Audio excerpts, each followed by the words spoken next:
200 newtons, okay? Now, that's launched off of an aircraft carrier with a catapult system. If grandma's driving my car and that takes 20 seconds to do that, oh, okay. I'm still going to have the same 200 newton seconds. I'm still going to have the same change in momentum because it's the same mass and it's the same change in velocity. But now if I divide that by 20 seconds, then I get 10 newtons, okay?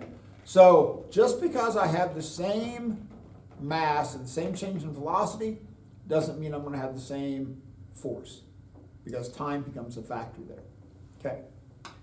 Now, the other way that you can view this is a net force versus time graph. So one option, if you look at what happened, if I'm launched off the aircraft carrier, that was a 200 Newton force acting over 1 second. So the area underneath a net force versus time graph is change in momentum. Oh, 200 times 1 second, I get 200 Newton seconds.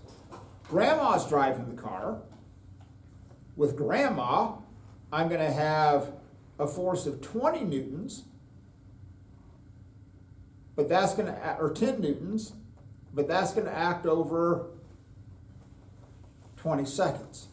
Okay? Both areas are the same because the change in velocity is the same. So either I have a small force acting over a long period of time, or I have a small force acting over a long period of time. And that's what you decide when you drive your car. You're leaving the parking lot, you need to get from 0 to 40 miles per hour. Your gas pedal just determines the rate at which your momentum changes. Do you want to go from 0 to 40 miles per hour in 3 seconds, or do you want to go from 0 to 40 in 10 seconds? You're still going to get to 40, it's just which one requires more force, okay? Same thing when you hit your brakes. Do you slow down quickly? Do you slow down gradually? Same change in momentum. Okay. Now, let me change up the question though. I want to create a small change in momentum. I want to create a small change in momentum. So do I want a big force acting over a small period of time? Do I want a small force acting over a long period of time? Do I want a big force acting over a big period of time? Or do I want a small force acting over a small period of time? I want to create the smallest possible change in momentum. So I can have big force, small time, big force, big time, small force, small time. A, B, C, or D. What did you say you're trying to find? The I smallest? want to create the smallest change in momentum. D. Why? Because they both need to be tiny since you multiply them by... Yeah, since I'm multiplying these together, that would be the smallest area underneath the graph. Okay. I promise you there's going to be a problem, and we worked this problem in class, where I drop a ball and it's going to hit the ground and it's going to bounce back up. Okay? Promise you that problem's going to be on the test. How many points is that one going to be?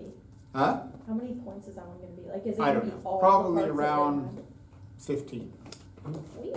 Okay? 50. 15. But I'm going to break it up into parts. Okay, I'm going to say, hey, what's the momentum when it hits the ground? What's the momentum when it leaves the ground? And now, it isn't just a matter of getting the answer. I want to see in very clear detail how you work within the parameters of how the problem is defined. Down being negative, up being positive. If you're going to use that equation, do you solve for V? Do you solve for V9? Do you use the correct sign of displacement? Do you use the correct sign of acceleration? Did you pick the correct root when you took the square root of 9? Because the square root of 9 is plus or minus 9. So then at some point you're going to use force times time equals change in momentum, which is mass times V minus V naught, okay? And that's gonna be when it's in contact with the ground. So think this through. Oh, when it's in contact with the ground, what's the sign of V? What's the sign of V naught? Okay? Have that straight in your minds before you start the problem. I'm gonna expect you to draw a velocity time graph for it. You are not gonna have to calculate the exact values of time, but you are gonna have to know the relative shape of what the graph is going to look like, okay? If you want me to think the lines are parallel, you draw those lines parallel. If you want me to think those lines have different slopes, you draw them where those lines have different slopes, okay? Keep that in mind.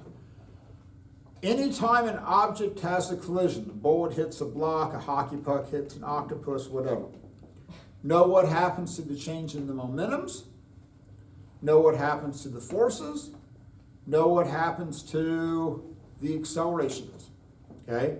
Which are the same but opposite, which are different, okay? Changes in momentum, force, and accelerations, okay?